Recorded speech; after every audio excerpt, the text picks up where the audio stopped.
இது எதனால் ஏற்பட்டது? இதற்கு யார் காரணம்? இதுதான் மக்களுடைய கேள்வி. இன்றைக்கு விடியா திமுக முதலமைச்சர் திரு ஸ்டாலின் தலைமையில் அமைக்கப்பட்ட திராவிட மாடல் ஆட்சி என்று சொல்லிக் கொண்டிருக்கின்ற ஆட்சியில் ஏற்பட்ட அவலங்களால் இன்றைக்கு கள்ளக்குறிச்சி கண்ணீரிலே மறிந்து கொண்டிருக்கின்றது. கள்ளக்குறிச்சி நகரத்தில் மைய பகுதியில் கள்ளச்சாராய விற்பனை, அதோடு மாதவச்சேரி, கேசவ சமுத்திரம், கருணாபுரம் இந்த பகுதியிலே இருக்கின்றவர்கள் கள்ளச்சாராயம் அருந்தி கிட்டத்தட்ட இன்று வரை 63 உயிர்கள் இன்றைக்கு இழந்திருக்கின்றோம். இன்னும் பல பேர் மருத்துவமனையிலே சிகிச்சை பெற்று வருகிறார்கள். கள்ளக்குறிச்சி மருத்துவமனை, விழுப்புரம் மருத்துவமனை, பாண்டிச்சேரி ஜிப்மர் மருத்துவமனை, சேலம் அரசு பொது மருத்துவமனை, இங்க எல்லாம் 100க்கும் மேற்பட்டவர்கள் இன்னும் சிகிச்சை பெற்று வருகிறார்கள். அதிலே பல பேர் அபாய கட்டத்தில் இருப்பதாக தகவல். பல பேருக்கு கண் பார்வை பறிபோய்விட்டது. இன்னும் பல பேர் பல உறுப்புகள் பாதிக்கப்பட்டதாக செய்திகள் எங்களுக்கு கிடைத்துள்ளன. ஆனால் இதையெல்லாம் வெளிச்சத்துக்கு கொண்டு வர வேண்டும்.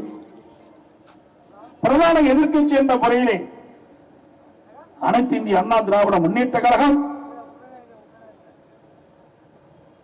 பாதிக்கப்பட்டவுடன் உடனடியாக நான் கள்ளக்குறிச்சிக்கு சென்று மருத்துவமனையிலே பாதிக்கப்பட்டவர்களுக்கு ஆறுதல் சொல்லிவிட்டு இந்த கள்ளச்சாராயம் குடித்து மரணம் அடைந்தவருடைய உடலுக்கு நேரடியாக சென்று அஞ்சலி செலுத்தினோம். இதையெல்லாம் சட்டமன்றத்திலே அரசுடைய கவனத்திற்கு கொண்டு வர வேண்டும் என்ற அடிப்படையிலே தான் அறவழியிலே விதிகளுக்கு உட்பட்டு பிரதான கட்சியான அனைத்து இந்திய அண்ணா திராவிட முன்னேற்ற கழகம் சட்டமன்றத்திலே பேசுவதற்கு வாய்ப்பை கேட்டோம். ஆனால் சட்டப்பேரவைத் தலைவர் எங்களை அனுமதிக்கவில்லை. 21ஆம் தேதி, 22ஆம் தேதி, 24ஆம் தேதி, நேற்றைய தினம் கூட 25ஆம் தேதி தொடர்ந்து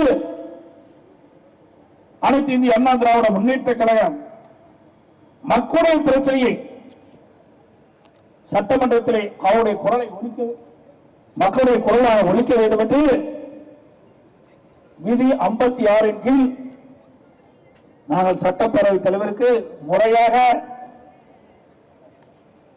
மனு அளித்து அதன் மீது எங்களுக்கு சட்டமன்றத்திலே பேசுவதற்கு வாய்ப்பை தாருங்கள் என்று கேட்டோம். சட்டமன்றத்தில் தான் மக்களுடைய பிரச்சனைகளை பேச முடியும். பிரதான எதிர்க்கட்சி அதனுடைய கடமை, மக்கள் எப்பொழுது பாதிக்கப்படுகிறார்களோ அந்த பாதிப்பை சட்டமன்றத்திலே ஒழிக்க வேண்டும். அதுதான் பிரதான கட்சியினுடைய நிலை. அந்த அடிப்படையில் தான் நாங்கள் இந்த பிரச்சனையை எழுப்பினோம்.